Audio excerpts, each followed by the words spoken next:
Ellis, come on up. Oh, come on, Judy. Come on, he's half Australian anyway, but we'll work on this American roots. Okay. Now, of course, you sort of joined him on the slightly later stage. You've been through Can-Am, but you also sort of started on Yamaha back with Boston Yamaha back in the day there, but then you went to Can-Am factory team, but then you got picked up by Honda. So what was that like? A little bit like you know?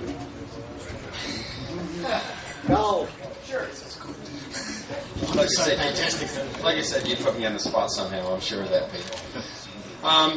Look, things were certainly good in their time. We've Gary and I were teammates for quite a while, and things, and life was good. I mean, Honda was good to us. We only rode Honda for about 2.5 years. I had a very bad knee at that time, so they ended up letting me go. But look, I mean, we had good bikes, we had good help, good sponsors, and everything was really about bonuses. And I don't know what Gary's deal was, but ours was a little bit like Gary's, where my father was my mechanic. He did all the mechanic side of things, and it was, if you want me, take my dad with me. When we first went in there, being a young, cocky kid, I suppose, and of course, they don't want to take their dads or families. They would rather separate you from your family and make you have your own mechanic. But there wasn't any, as far as we were concerned, wasn't good mechanics around, or good enough mechanics that knew what we wanted and what our needs were. And our dads did everything for us in the way of rebuilding, making, shaping, painting, exhaust pipes, tanks, everything. You know, I mean, they taught us. Okay, so Honda actually respected the family values and actually were able to accommodate them, obviously. Yes, they did.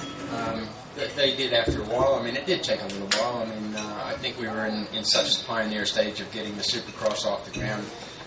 Motocross was quite big, which really, 10 years prior to that was come out of scrambles. You know, I mean, that's what we had called it anyway. And when I had started as an 8-year-old, and it progressed into the word motocross, and then eventually supercross and so on. Yeah, because really in that late 70s, there's a lot of experimentation with suspension and different sort of systems, the review system, all that sort of stuff. But Honda seemed to be really up there and pushing the envelope, and their works bikes were true works bikes, weren't they? So how close was your bike to one of those sort of exotic specials when you first landed there? Look, one of my bikes, we still have quite a few of the bikes back at home. They're stuck away in containers, and yeah. we probably have about 80 Can-Ams and probably about 20-25 CR250 Hondas. We've got one or two that are only in the world.